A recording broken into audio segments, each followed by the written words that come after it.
سورة البینہ۔ شروع اللہ کا نام لے کر جو بڑا مہربان نہایت رحم والا ہے۔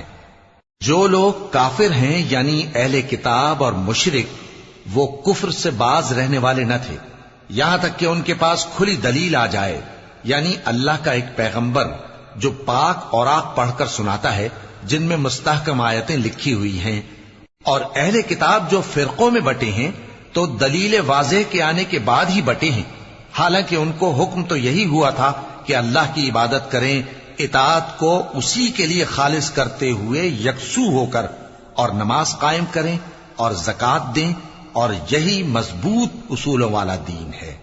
جو لوگ کافر ہیں یعنی اہل کتاب اور مشرک، وہ دوزخ کی آگ میں پڑیں گے اور ہمیشہ اسی میں رہیں گے۔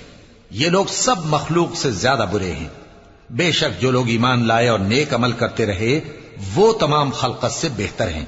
ان کا صلہ ان کے پروردگار کے ہاں ہمیشہ رہنے کے باغ ہیں جن کے نیچے نہریں بہ رہی ہیں، ہمیشہ ہمیشہ ان میں رہیں گے۔